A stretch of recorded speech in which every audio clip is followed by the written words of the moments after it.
વડોદરા મહાનગરપાલિકાની વડી કચેરી ખાતે આજે સામાન્ય સભા મળી હતી। વંદે માતરમ સાથે સભાની શરૂઆત થઈ હતી। સભામાં વડોદરા ગીતા મંદિરના વર્ષો સુધી સંચાલન કરનારા ડોક્ટર ગીતાબેન શાહના દુઃખદ અવસાનને લઈને મ્યુનિસિપલ સેક્રેટરીએ શોકદર્શક ઠરાવ વાંચ્યો હતો, જે બાદ 2 મિનિટનું મૌન પાળી સૌ સભાસદોએ અંજલિ અર્પી હતી। કોંગી કોર્પોરેટર અલકા પટેલે પાણીની ટાંકીઓના સ્વચ્છતા મુદ્દે રજૂઆત કરી હતી। ટાંકીમાં પક્ષીઓના પીછા છે તો આવું પાણી આપણને લોકોને આપી રહ્યા છે। પૂરતું પાણી નથી મળતું અને શુદ્ધ પાણી નથી મળતું, ક્યારે આપશો જવાબ આપો, તેમ કહી આક્રમક રીતે રજૂઆત કરી હતી।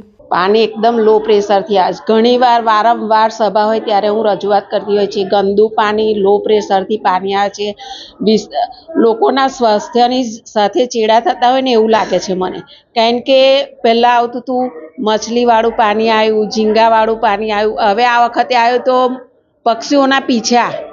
હવે લોકોની સ્વાસ્થ્ય જોડે આ ચેડા થાય છે। નાગરિકો લોકો આ બધા પાણી આવું પાણી પીવે તો લોકોનું શું થાય? પાણી જીવન જરૂરિયાત વસ્તુ છે। પાણી વગર કોઈને ચાલે નહીં, તો કમસે કમ તમે પાણી તો ચોખ્ખું આપો। જ્યારે ના જોઈએ, ચોમાસામાં પાણી નથી જોઈતું તો ઢગલો પાણી લોકોને ઘરમાં પાણી આપી દો છો, અને જે પીવાના પાણીની જરૂર છે એ પાણી મળતું નથી લોકોને, અને ટાંકીઓ સાફ થતી નથી।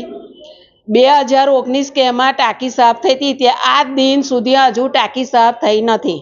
મારી રજૂઆત છે કે વર્ષમાં 2 વાર ટાંકીઓ સાફ થવી જોઈએ। આપણે ઘરની ટાંકી મહિના 2 મહિનામાં ટાંકી સાફ કરતા હોય તો એ મોટી ટાંકીઓ છે એ 6 મહિને તો સાફ કરે તો લોકોને ચોખ્ખું પાણી મળે, લોકોનું સ્વાસ્થ્ય સુખી રહે।